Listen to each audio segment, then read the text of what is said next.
So let's say you see a hashtag that you like on the Discover page, but you want to see what it's about and the content that has been made for it.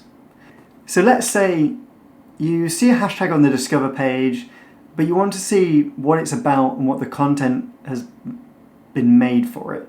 So you make sure you're getting the challenge right. You don't want to do a challenge incorrectly. I mean, you can take a creative spin on it, but you don't want it to be done badly. So you'll find this view for each hashtag and each sound, and they're both the same, really. It's just a list of content that has been made under that hashtag. So how do we get there? There are 3 ways, really.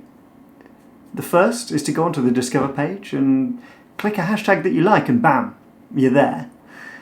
The second is to search for a hashtag or sound, then go to sounds or hashtags in your navigation and click what you are looking for.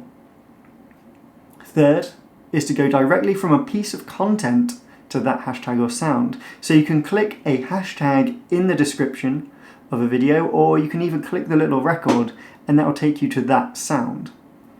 From here you can see every piece of content that includes that hashtag or that sound. You can also add these hashtags and sounds to your favourites. Now, this is a super useful thing to do when creating a lot of content and when you're consuming content. So if you come across a sound, for instance, and you think, that would be perfect for a piece I want to create, but maybe you're on the train, maybe you aren't in a situation that you can actually make a video right now. You can add that to your favourites so you can come back to it later.